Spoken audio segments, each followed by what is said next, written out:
¿Usted me presta el micrófono? Hermano. Si es que este me queda muy bajito. Te agradezco, Marisa. Buenos días. Me han dicho que tenemos una limitación de tiempo, de manera tal que le he pedido a Leonardo que si me excedo, este tema de renta pues es muy grueso y es una oportunidad para hacer cosas este año.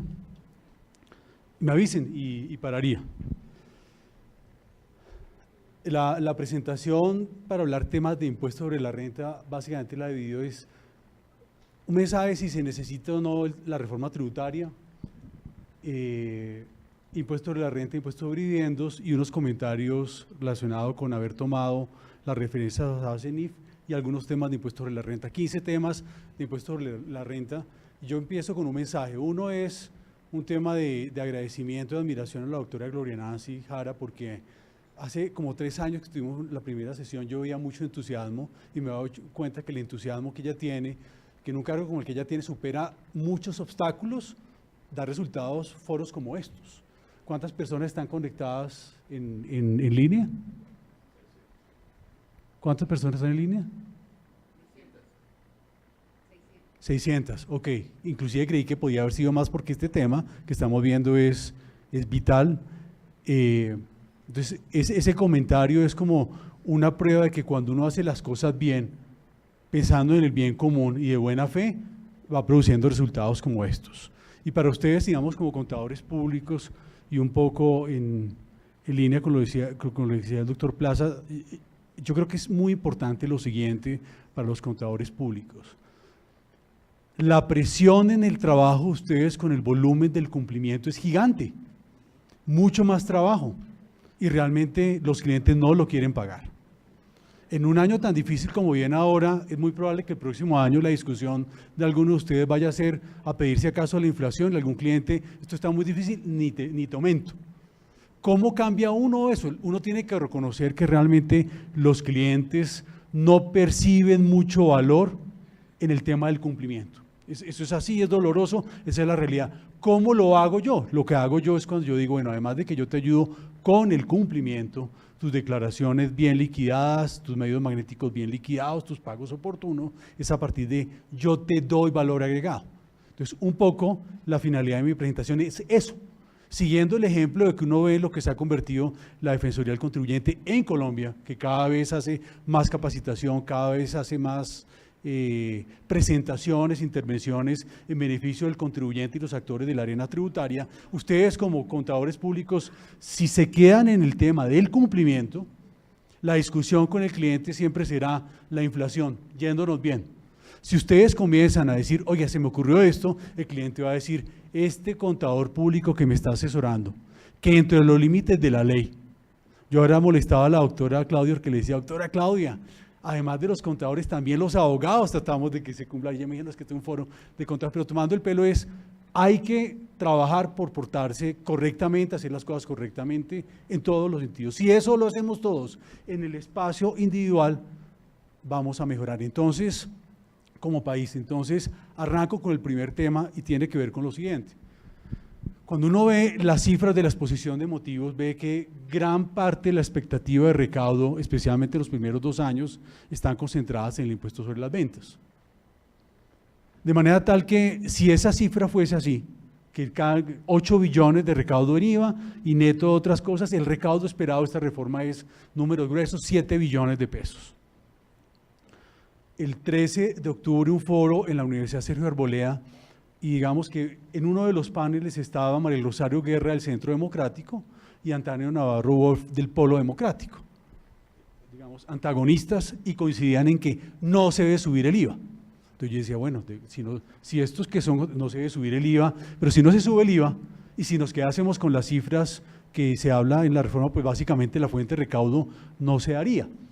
Entonces, para tratar de tomar una decisión racional, porque es que las decisiones que nosotros tomamos deben ser racionales y no emocionales, me puse a averiguar y encontré lo siguiente. ¿Cómo está la deuda del sector público en Colombia? La deuda del sector público, tomo como referencia 2010 a 2016, ha subido aproximadamente 33.000 millones de dólares. O sea, básicamente, digamos, la primera vez que hice este corte, al abril de este año, había subido 85%. Sigue subiendo. Esta es una cifra a junio. Ya estamos en el 88.4% de incremento en dólares. Ahora, uno dice, eso se ve grande, pero si se está invirtiendo el dinero bien, que eso ya es un tema que no corresponde a este foro. Entonces el asunto es ¿cómo va a pagar el Estado esto? Lo paga en pesos. La fuente de ingresos del Estado son básicamente pesos colombianos. Entonces yo tendría que ver qué significa esta situación en pesos. Cuando yo la veo en pesos, simplemente tomo los extremos, la deuda se ha casi que triplicado. La deuda externa del sector público ha crecido 190%. Entonces, el asunto es, independientemente de esos debates, yo les decía que Centro Democrático, Polo Democrático, lo mismo, y al final se para Mauricio Plazas Vega, del Instituto Colombiano, actual vicepresidente, digamos, uno de los más grandes tributaristas de este país, y él dice, yo sí creo que se debe subir el IVA. Entonces yo me puse a estudiar el asunto y dije, no, coincido con él, porque esto tiene que parar. Esto se tiene que parar porque en realidad una triplicada de la deuda en pesos colombianos es una cosa monstruosa. Entonces, independientemente de que se puedan hacer ajustes a la reforma, y de pronto voy a hacer un par aquí que los representantes de la administración los podrán tomar y decir, me suena o no me suena, porque pues estos temas son temas de debate, es un proyecto, entonces ya veremos. Entonces, se necesita la reforma y un comentario con relación al contenido de la reforma. Un asunto es que estemos preocupados por el manejo de las finanzas del sector gobierno. Otro tema es, hablando del proyecto de reforma tributaria en sí mismo, es un documento, un trabajo muy bien hecho. Yo llevo 25 años de trabajo y en realidad nunca había visto una reforma de esta magnitud. Y quiero destacar lo siguiente, una de las críticas que hemos hecho es, pareciera que se hacen las normas y no se evalúa el impacto de las normas. Pues cuando uno va a la exposición de motivos, de la página 200 en adelante, dicen, no, nosotros aquí aplicamos la metodología del COMPES. Y era algo que nosotros estábamos echando de menos. Entonces, es una buena reforma, tiene pequeños ajustes que se deben hacer y algunas cosas que uno propone y el gobierno puede compartir o no compartir y el Congreso también compartir o no compartir. Pero entonces es, digamos, a las personas que participaron en el equipo, destacarle la labor porque es de las mejores reformas, la mejor que yo he visto en 25 años. Es dura, sí, es dura, sí. Es dura para las empresas, es dura para la gente de dinero, sí. Más dura para la clase media y muy dura para las clases bajas. Digamos, mi primera recomendación al Estado es, en ese análisis de impacto normativo, verificaron cuál es el impacto para los estratos 1, 2 y 3 de combinar IVA al 19%, impuesto a las gaseosas, sobretasa a la gasolina, porque yo veía antier que se habla de que el incremento del salario mínimo podría estar alrededor del 7%. La pregunta es, yo creo que un tema para hacer un país justo es, ¿cuánto significa el impacto combinado de todos los cambios de la reforma para los estratos 1, 2 y 3? Yo estoy casi seguro que todos los que estamos aquí presentes nos ganamos más de $1 millón al mes. De pronto alguno por excepción no, pero va a llegar allá porque está estudiando y lo está haciendo. Pero ¿saben qué? Saben que en nuestro país la mayoría de las personas viven con menos de $700.000. Entonces, cuando a mí un impacto combinado me puede implicar 30 o 40 mil pesos en mis ingresos, eso significa sencillamente hambre, significa violencia. Y primer sugerencia es, se ha evaluado el impacto combinado de todos los cambios para los estratos 1, 2 y 3. Segunda sugerencia, me parece, no encuentro que tenga sentido pasar el internet del estrato 1 y 2 de exento a excluido. Digamos, si uno no es tributarista, pues le parece que exento y excluido es lo mismo porque no hay IVA, pero hay una diferencia brutal. En el exento, como está ahora, el proveedor tiene derecho a IVA descontables. En el excluido no tiene derecho a IVA descontables, entonces lo van a encarecer. Yo no entiendo que se vaya a encarecer el estrato 1 y 2 cuando una de las políticas del gobierno es educación.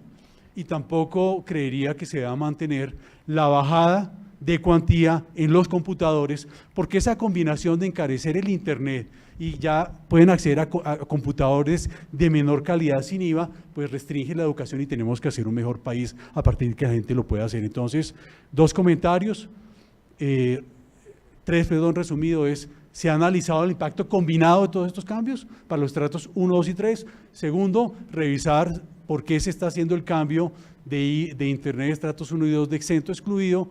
Y tercero, no para ti, sino allá el gobierno tomará su decisión. Tercero es, yo sugeriría que no se baje la cuantía de los computadores excluidos de IVA, sino que se mantenga, porque este va a ser un mejor país. Paz, todo eso es maravilloso. Sin educación, sin justicia en lo que hacemos nosotros en el día a día, eso no va a funcionar. Comencemos a hablar ahora ya de los temas técnicos, partiendo de la reforma se necesita y tenemos que enfrentarnos a un texto que está muy bien elaborado. Lo que comentaba Carlos Miguel es qué pasa en temas de tarifa, y aquí voy a hablar de impuesto sobre la renta e impuesto sobre dividendos. Lo que trae la reforma, y yo estoy tratando de analizar el impacto completo con el impuesto sobre dividendos, como decía Carlos Miguel, no es adecuado quedarme solamente en ver qué pasa con la tarifa del impuesto sobre la renta.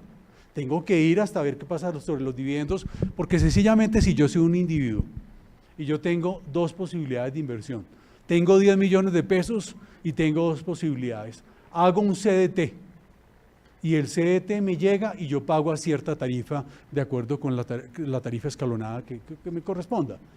Pero si yo voy a invertir en una sociedad, ok, voy a la sociedad paga una tarifa corporativa del 30 y lo que sea según el año, y adicionalmente me meten un impuesto sobre dividendos del 10, yo voy a preferir invertir en el CDT y no voy a invertir en sociedades. Entonces, este análisis tiene que hacerse hasta el final. Entonces, ¿qué es lo que nos dice la reforma? La reforma dice, desde el punto de vista del impuesto corporativo, que hoy en día el impuesto corporativo lo tenemos renta 25, CRE 9, 34, uno vería en el año 2017, no hay realmente una reducción. Este es el impuesto de 2017 que se paga abril de 2018, como quien dice es, realmente en este gobierno no hay una baja de la tasa corporativa, pensando en términos de recaudo en esta. Después sí baja y la sobretasa se mantiene. Quien gane más de 800 millones se mantiene por un par de años. Entonces lo que uno ve desde el punto de vista de la sociedad y pensando en las grandes sociedades para este análisis, o sea, tienen sobretasa, estamos llegando a estos niveles, 39, 36, 32. Ahora lo que uno dice es, pero debemos, como decía Carlos Miguel, considerar el impuesto sobre dividendos.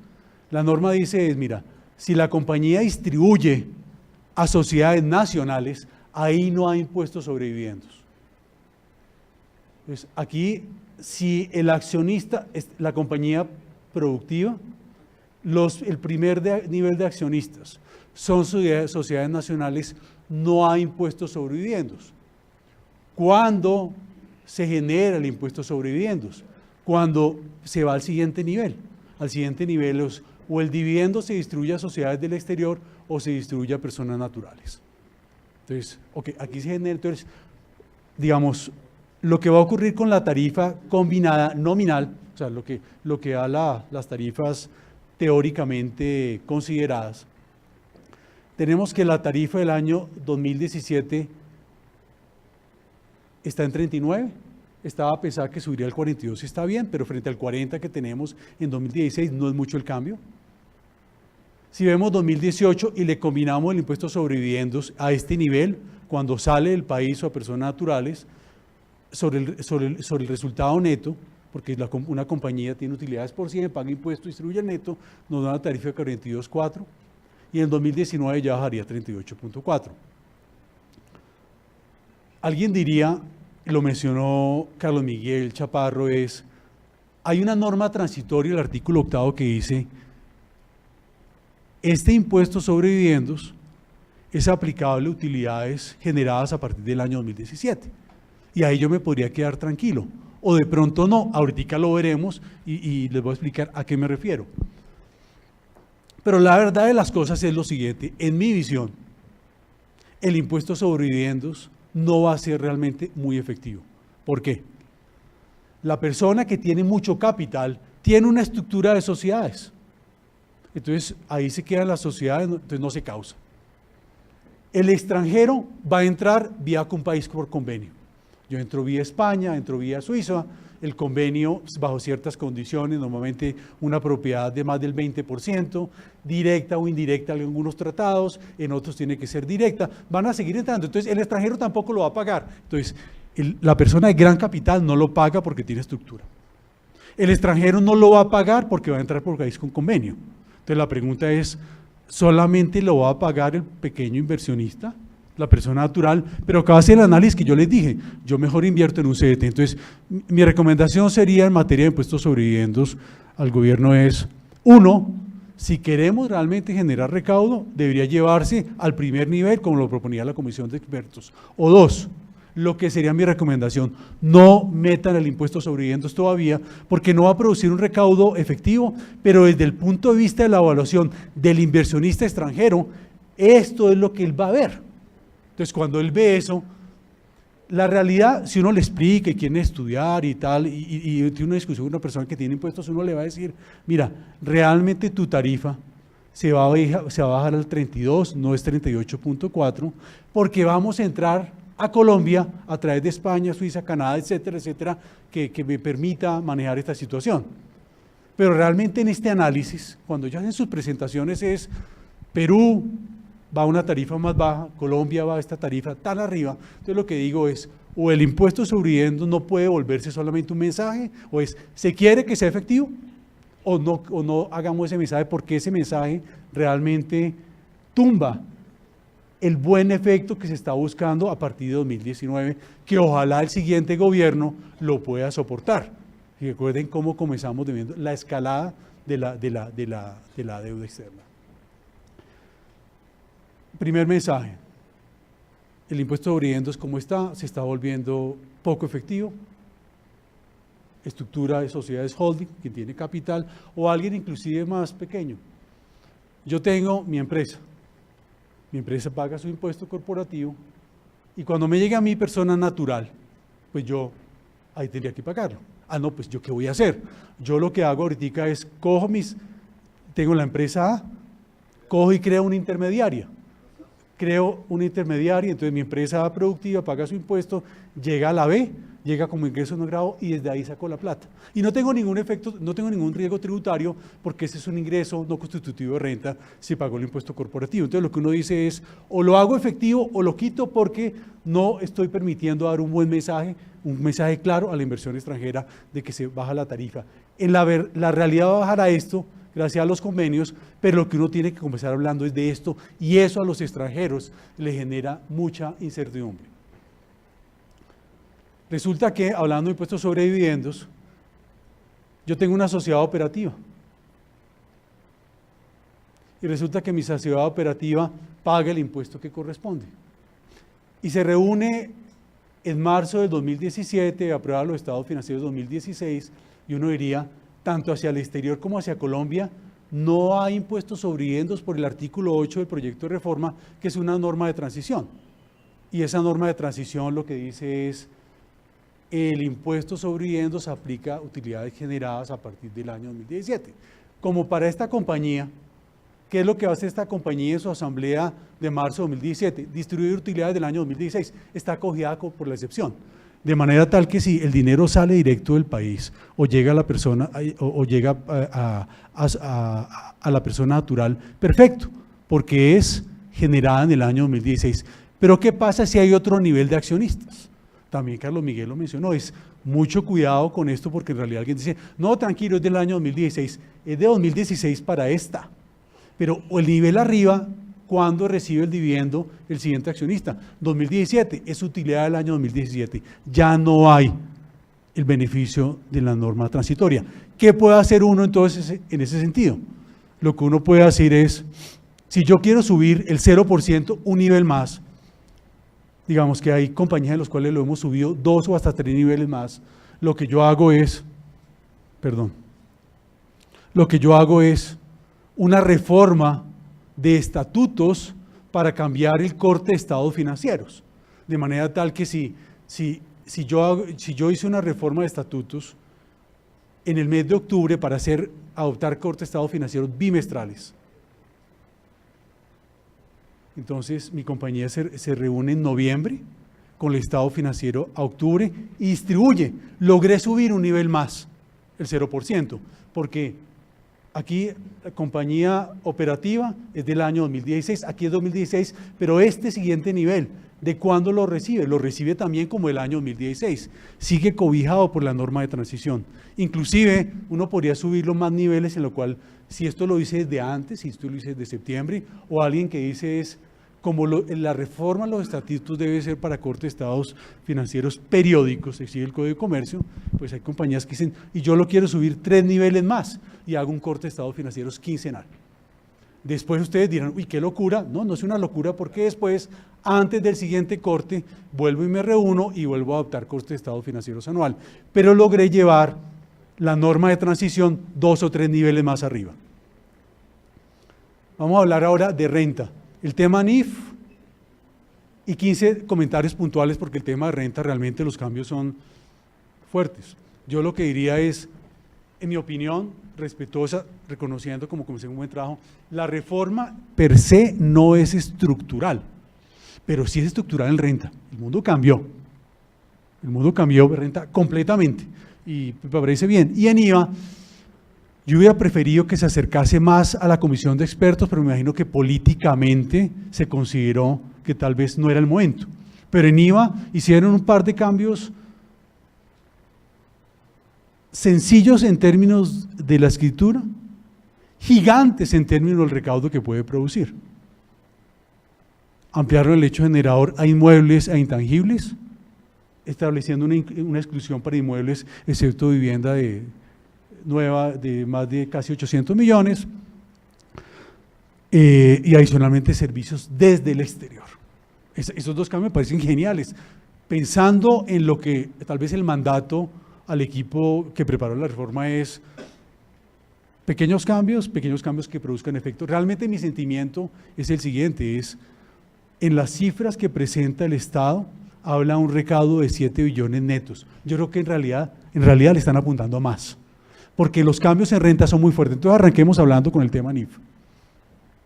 En el tema NIF, digamos, desde el punto de vista de simplificación, dicen, creemos que es más conveniente para los contribuyentes que haya una sola base de tributación, y la base de tributación es NIF. Y a partir de NIF, entonces se adopta la regla de devengo o acumulación, pero excluye una cantidad de cosas, y es un trabajo juicioso. Yo soy abogado y como abogado no me atrevo a hacer una opinión de NIF, porque miren lo que está pasando a nosotros los abogados, doctora Claudia. Los abogados del 1993 al 2006, que existían ajustes integrales por inflación, seguíamos trabajando en estos temas, pero no entendíamos. Logramos que se quitaran los ajustes integrales por inflación desde 2007, y ahora vuelve la venganza de los contadores públicos. Las NIF, nos toca estudiar, realmente no hay forma de seguir siendo un buen tributarista si yo no lo estudio. Entonces, yo tengo, digamos, esto es una opinión muy particular. A mí me parece que si bien está bien reconocer el hecho económico, a mí me parece que hay una diferencia entre lo que mide NIF y lo que mide las normas tributarias. NIF busca medir la potencia de un negocio. Ustedes saben que yo tengo un negocio y mis balances, hablemos solamente del balance, dice que mi empresa vale 1.000, pero de pronto yo la valoro y vale 10.000, o de pronto estoy quebrado. Y en los ajustes que proponen trata de corregirse esta distorsión. La pregunta es, ¿se corrige o no se corrige a cabalidad? Porque podrían estar afectando el principio de capacidad contributiva.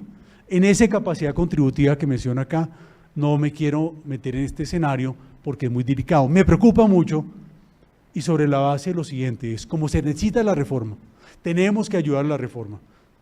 Digamos que aquí esto, ojalá que la perinola se vuelva, todos ponen, y no solamente los que no tenemos poder ponemos.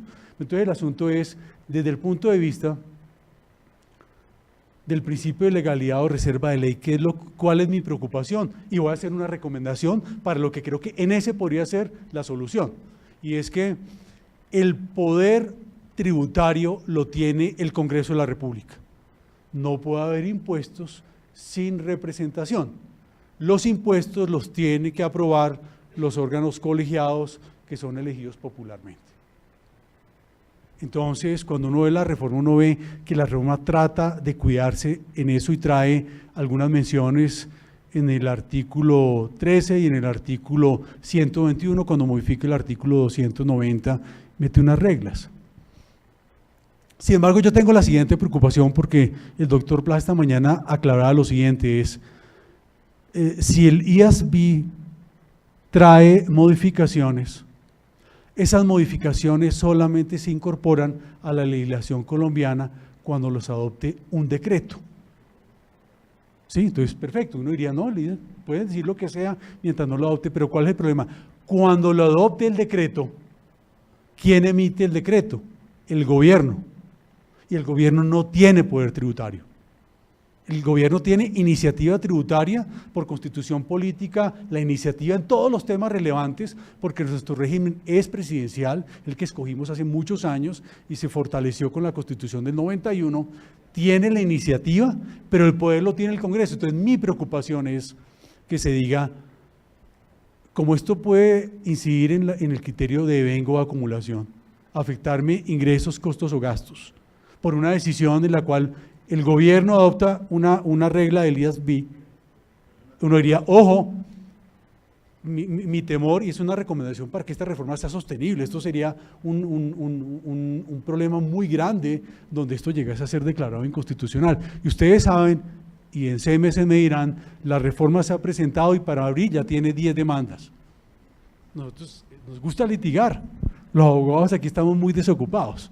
Entonces el asunto es, mi preocupación es que se dijera, porque sería el argumento es, ojo, que a través de este decreto se está modificando la base gravable. El artículo 338 dice que los elementos básicos de la obligación tributaria sustancial, que incluye base gravable, deben ser definidos por el Congreso. Entonces, ahí me parece, ahora, ese es el problema, ¿cómo se corrige? A mí me parece que lo tienen claro y yo creo que se corregiría si se adopta una norma similar al numeral quinto del artículo 290 que están proponiendo ahora para esto mismo.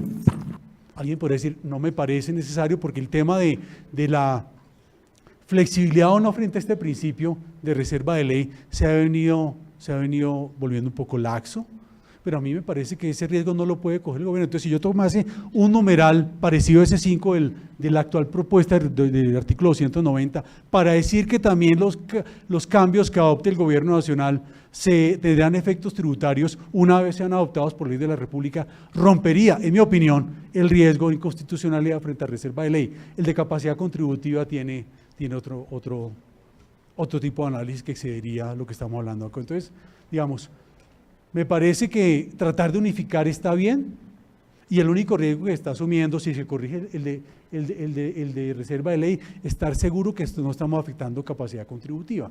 Y eso lo pueden opinar los expertos en IFE, en el cual digan, cuando digo ingreso va por devengo, costo va por devengo, deducciones va por devengo, todo lo que no está cubriendo, porque si algo está quedando gravable y no está excluido, eso podría ser inconstitucional por afectar capacidad contributiva. El trabajo juicioso, pero yo, como eso no sé, no me atrevo a decir, y falta esto, o cumplió a cabalidad.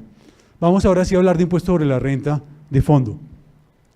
Y aquí los comentarios tienen que ver con lo que les digo, esta es una oportunidad, porque cada vez, voy a dar un paso atrás, cada vez que uno hubo un cambio de tarifas,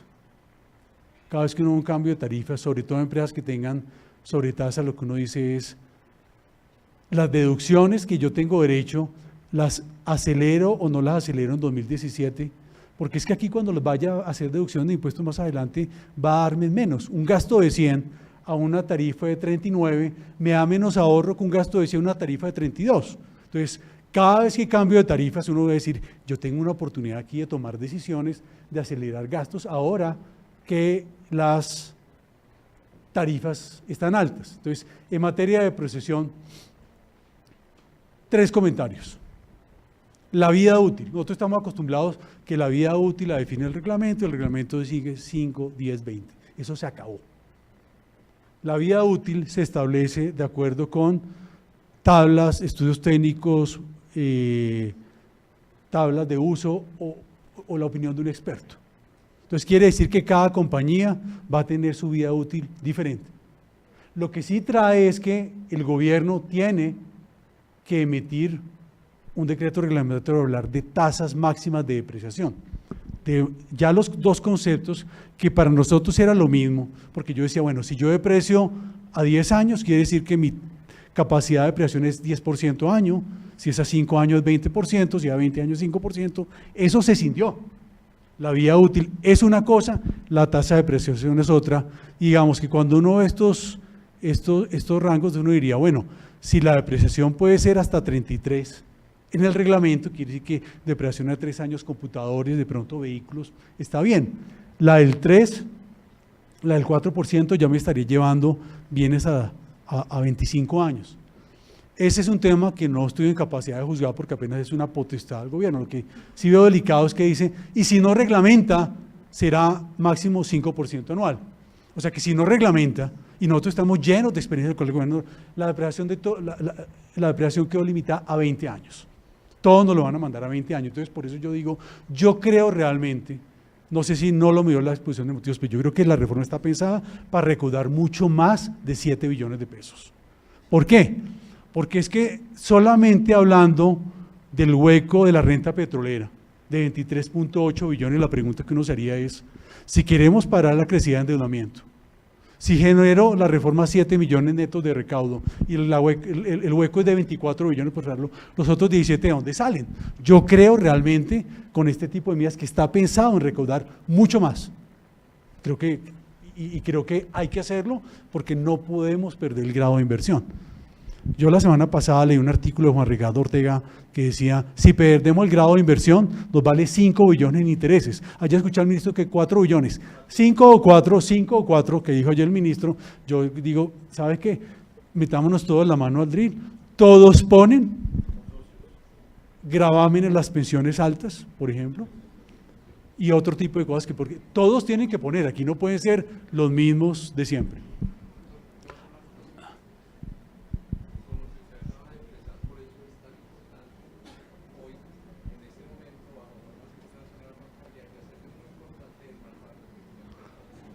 Claro. ¿Cuál es su nombre? Flaminio Chaparro dice, esto es muy importante, tener el manual de políticas contables porque va a ser la base de tributación. Y la base de tributación, todos pueden hacer preguntas, excepto Carlos Miguel, que se volvió esa, no quiero que me hagan quedar mal acá. Entonces el asunto es, ojo con esto, porque la vida útil y tasas máximas cambiaron. Entonces lo que uno dice es, si yo vengo depreciando línea recta y no he utilizado turnos adicionales que quedan limitados a la mitad de lo que tenemos ahora, uno dice 2016 con una tarifa más alta, es un momento de acelerar depreciaciones dentro de lo máximo que yo pueda. Lo otro es también los métodos. Nosotros hoy en día tenemos básicamente 2 métodos autorizados, que es línea recta, reducción de saldos, y otro método técnico autorizado por la DIAN previamente. Ahora dicen, no, los métodos son lo establecido en la técnica contable. Pero la vida útil la establece cada empresa, el método lo determina la técnica contable, la política contable de cada empresa, no hay problema. Pero yo, gobierno, te voy a limitar el monto de depreciación vía estas tasas máximas. Entonces, mi recomendación o petición aquí al equipo de gobierno es, esto se debería quitar y se debería establecer un límite para que se saque el decreto reglamentario. Muy peligroso que no lo hagan y nos manden la depreciación de todo a 20 años. Ahora, ¿por qué también va a bajar la depreciación? Porque es que se habla de un valor residual. O sea que mi costo es 100, yo hoy en día deprecio 100, hoy en día yo no voy a depreciar 100. Yo determiné un valor residual, mi valor residual es 50, voy a poder depreciar 950, 1000, valor de 50, 950, no todo lo puedo depreciar. En términos de deducción de inversiones, hoy en día nosotros estamos acostumbrados casi que a inversiones amortizables y ahí pensamos que es todo. Aquí lo abren en 2 conceptos, deducción de inversiones, y estas se llaman deducción y amortización de intangibles. Se abren los 2 conceptos. Esto queda regulado en el artículo 142, esto queda regulado en el nuevo artículo 143, Y por acá el único comentario es, se hace un cambio en investigación, desarrollo e innovación, en nuestro actual artículo 158-1, que tenemos una superdeducción en la cual invierto 100, deduzco 175. Eso cambia. La límite, digamos que esto ahora se puede la deducción, pero ya no la puedo en el año, lo puedo el 100 en 5 años, básicamente lo que queda la norma. Pero esa bajada del beneficio lo compensa con un descuento tributario. Ahora, para estos dos desembolsos de establecimiento, investigación, desarrollo y innovación, se dice que será máximo 20% anual lo que yo pueda amortizar. Entonces, ¿qué quiere decir eso? Hoy en día, la planeación tributaria muchas veces está estructurada sobre lo que considerábamos cargos diferidos e inversiones amortizables. La norma decía mínimo 5 años, el Consejo de Estado dijo en 2 sentencias, el método que usted quiera, entonces yo utilizaba la amortización casi como quería. Y eso sigue siendo vigente hoy. Entonces, si yo fuera ustedes, después de otros 2 mensajes, yo me voy a mis clientes y le digo, para lo que comencé, ¿cómo hacemos que el trabajo del contador público, yo no tenga una discusión de si me aumentas el 7 o el 8%, sino te quiero subir el 15 o el 20%? Entonces, ustedes llegan y dicen, mira, yo veo que en depreciación, yo veo que en amortización, podemos hacer esto porque usted está intensivo en activos depreciables, activos amortizables, y te cambia la regla a partir del otro año. Aquí tenemos todavía margen de flexibilidad de hacer con el año 2016. Amortización, un tema puntual, y se habla de 5 tipos de intangibles. Yo me quiero referir solamente al del numeral segundo del nuevo artículo 143, porque trae lo siguiente y es, digamos que lo denominan actibles en combinación de negocios. Y estoy corriendo porque el doctor Leonardo ya comenzó a decirme, hasta luego. Entonces el asunto es lo siguiente.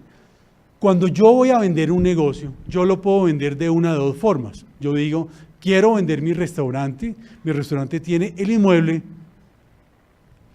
tiene la silla, la cocina, y eso vale 500 millones el inmueble, 500 la silla, pero el negocio está acreditado. Y en realidad, aun cuando el libro vale 1.000, yo te lo quiero vender en 3.000, y probablemente alguien está dispuesto a pagarme 3.000. Ese sobreprecio sobre el valor en libros de mis activos lo llamamos goodwill. Ahora, yo puedo vender los activos o no, yo no vendo los activos. Yo tengo esa empresa en una SAS, el valor en libros de la SAS es de 1.000 millones el mismo, pero yo la quiero vender en 3.000, entonces yo voy a vender las acciones de la SAS por 3.000. Ese sobreprecio sobre el valor en libros de las acciones se llama crédito mercantil. A mí me parece que aquí está surgiendo un riesgo que iría a afectar gravemente los negocios en el siguiente sentido. Cuando uno va al nuevo artículo 70, si no estoy, al 74, se dice que la plusvalía es no deducible. Y en el parágrafo primero se dice, entiéndase como plusvalía, goodwill, crédito mercantil y fondo de comercio. Pues muchos negocios se caerían con esa norma. Y me parece, y ya hago la recomendación, es que esa norma está pensada, bien pensada, pero debería quitarse esa referencia a crédito mercantil y goodwill. Porque más adelante, y yo creo que lo tienen claro, es en el nuevo artículo 143, en el párrafo se dice, si hay un activo identificable, ese sí es amortizable. Entonces, ¿cuál es la distinción que uno debe tener en cuenta? Y lo comento con un ejemplo. Yo vivo en Cali, yo soy bogotano, pero viví 5 años en Cali, y allá hubo una compañía importante en la ciudad que algún día fue a vender una marca que su compañía, la compañía familiar la había construido por muchos años de trabajo. La firma en la cual yo trabajaba hizo la valoración de la marca, o sea que el intangible real asociado al negocio valía 8.000 millones de pesos.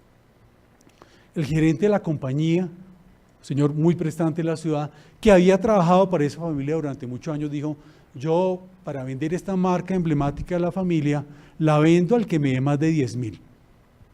La valoración de Arthur Andersen dice 8.000, pues yo la vendo al que venda más de 10.000. Entonces, fue con eso, fue la propuesta a la junta directiva. Y en la junta directiva, el hijo del patriarca dijo, no, esta marca es como vender un hermano. Yo la vendo al que nos venda más de 20.000 millones. Y cuando ya fueron a consultar al patriarca, al que había creado la marca muchos años antes, él dijo, esto no es como vender un hermano, esto es como vender un hijo para mí. yo la vendo al que me dé más de 30.000 millones. Y alguien la compró en 32.000 millones. Entonces, ese comentario que viene, en ese caso, los 8.000 millones es un intangible claramente identificable que debería ser amortizable. Los 24.000 millones en exceso, lo que pagaron, porque, ese es la que podría estar sujeto a la limitación de la plusvalía, porque en realidad la plusvalía es esa. Pero en tanto esto no se aclare, se van a dificultar los negocios. Ahora, la otra planeación que uno tiene es lo siguiente. Ojo que yo les he dicho, el negocio, pensando en la primera opción de venta de activos, no venta de acciones, 500 millones el inmueble, 500 millones el activo, 2.000 millones de goodwill. Parte de la operación es que uno diga, oiga, en realidad la valoración a mí me da que aquí hay un intangible claramente identificable por 1.500 millones de pesos, pero los otros 500 sí es plusvalía. ¿Qué harían ustedes para aconsejarle a su cliente cómo hacer el negocio y no perder la deducción de la plusvalía? Pues vendamos el inmueble por 750 y las mesas, sillas y la cocina por 750. Entonces, el negocio ya se estructuraría 750 inmuebles, 750 bienes muebles y 1.500 goodwill. Eso es parte de lo que ustedes tienen que decirle a sus clientes que estén comprando o vendiendo bienes. Ojo con esta norma, si no se aclara. La inversión en ciencia y tecnología rápidamente es, ya no es 175, ya no es en el primer año, es 100%, máximo 20 por año, pero se compensa en buena medida con un descuento tributario del 20%. Acciones con dividendo preferencial sin derecho de voto, no voy a referirme a eso. IVA en compra de bienes de capital. Dado la falta de tiempo, yo quiero ir hasta el final. Esto que allí, seguramente habrá otros foros para que lo veamos. Me decía Leonardo que este material lo van a circular. Yo básicamente lo que quiero es hacer algunos comentarios breves sobre este asunto. Aquí está el que Carlos Miguel destacaba en el tema de la ganancia ocasional. La norma trae una norma bien pensada, y esta es una recomendación, y es, cuando uno ve la exposición de motivos, se habla que a partir de 2019, el recaudo que se espera por fiscalización de la DIAN es de 3 billones año. Resulta que hoy en día en el Observatorio de Jurisprudencia Tributaria la fiscalización no sube, estoy hablando de cifras del año 2014, porque estamos revisando las sentencias, no sube de 150.000 millones incluida la sanción. De manera que uno dice, de 150.000 se va a multiplicar por 20, sí, si la DIAN deja de embolatarse con pequeñas cosas y se concentra en las grandes cosas. Entonces, algo que es loable es que dice, mira, todos estos gastos a clientes, proveedores y empleados, que la fiesta de fin de año, que el restaurante, que el regalo de Navidad, yo te acepto la deducción si no sube el 1% de los ingresos fiscales. Es una buena norma. Lo que creo es que la norma está pensada en algo que aún se puede mejorar, porque yo creo que la compañía que factura 100.000 millones de pesos está bien, pero si mi compañía factura 100 millones de pesos al año, ese 1% es 1 millón. Y resulta que ¿cuánto vale un almuerzo hoy en día? ¿Y cuánto vale un regalo? ¿Cuánto vale la sola fiesta de fin de año para mis 2 o 3 empleados? Entonces yo creería que aquí algo que debería hacer es tal vez decir, tomar la definición de grandes, pequeñas y medianas y hacer un porcentaje que sea 1, 2 y 3, porque si no lo hacen, esto podría generar un efecto contrario al que están buscando. Bien para el contribuyente, es alguien le metería una demanda a ese 1%, diciendo que ese 1% está quebrando el principio de equidad, porque está estableciendo una limitación igual sin tener que hay diferencia. Entonces debería tal vez ser 1, 2 y 3 en función de grande, porque de lo contrario creo que uno le mete una demanda a la parte 1% y queda sin límite. Entonces produce un efecto contrario, queda todo abierto, y yo creo que una demanda de la Corte, ante la Corte Constitucional en ese sentido, por estar quebrando el principio de progresividad, podría tener resultados. Voy al último, y es una petición también al gobierno o a la DIAN, como se quiera. Resulta que se acaban rentas exentas o se acaban las tarifas de zona franca. Y uno dice, bueno, pero se trata de decir, tributan estas condiciones y la zona franca ya no es del 15, sino 10 puntos menos, 32 menos 10, 22. Mi opinión, esto sería un tema que, si en el pasado se tomaron decisiones de política de Estado que no se comparte en la situación actual. Hay que respetar la invitación que se hizo a ciertos contribuyentes, porque esto yo creo que puede generar muchas controversias. Solamente tomo un ejemplo, zona franca. A mí me invitan a invertir en una zona franca, es la invitación de la ley. Yo invierto, lógicamente tengo beneficios, todo el mundo invierte para hacer capital y resulta que tiene una tarifa del 15, hice inversiones. En mi opinión, hasta tanto dure la calificación inicial, la compañía tiene una situación jurídica consolidada para la tarifa del 15. De manera tal que debería haber un régimen de transición para esas tarifas y las exenciones que también implicaban un esfuerzo. Yo conozco varias sentencias del Consejo de Estado en la cual el contribuyente aceptó una invitación, hizo el esfuerzo. Eso es diferente en aquellas exenciones que simplemente te la doy porque, la exención que no implica un compromiso de parte tuya, yo la puedo quitar porque tengo el poder tributario yo Congreso. Pero aquella que implicó un esfuerzo del contribuyente cumplió con lo que tenía que hacer, creo que tiene una situación jurídica consolidada y si no hay un régimen de transición, se vienen nuevos pleitos, que no es la idea estar pleiteando por cambio de condiciones de la invitación que hizo el Estado al contribuyente que creyó, porque además eso, especialmente a los extranjeros, es un mensaje peligrosísimo. Si el Estado me invita, yo cumplo y después me cambia las reglas de juego, ¿dónde está la seguridad jurídica y la confianza legítima? Muchas gracias.